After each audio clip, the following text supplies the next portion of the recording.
అందుకని ఆ రోజుల్లో చక్కగా 5 పడగల పాముని పెట్టి బొమ్మని కానీ ఏదోటి ఆరాధన చేయాలి.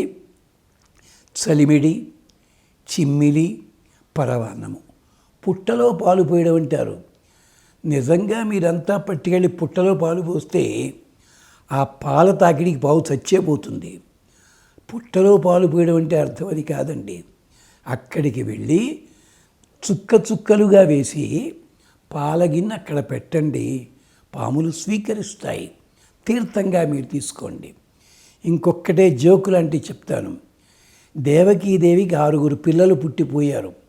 7వడెవడు బలరాముడు, పాము.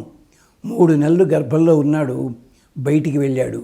అంటే దేవకీదేవి పాముని ఆరాధన చేసిన ఫలితం దక్కింది.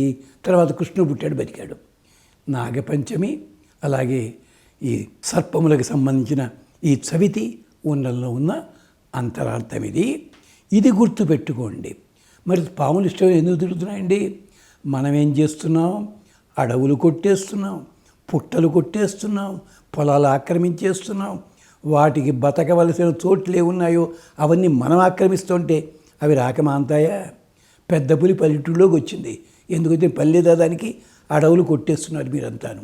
ఎలుగుబంట్లు వస్తున్నాయి, అడవులు అవి తిరిగే చోటకి వెళ్ళవు. మనకి ఎప్పుడు కూడా ఉద్యోగం ఉన్నట్టయితే, చదువున్నట్టు ఇది ఉన్నట్టయితే మన ఊళ్ళోనే మనం ఉంటాం. మనది కాని చోటికి ఎందుకు వెడతాం? తిండి కోసం. అవి కూడా అలాగే వస్తున్నాయి.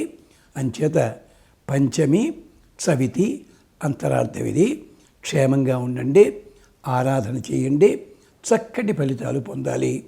ఒకవేళ ప్రత్యేక కార్యక్రమం కోసం ఆరాధన చేసినట్టయితే బంగారము, వెండి ఇలాంటి వాటితోటి అది ఎవరికైనా దానం ఇవ్వాలి.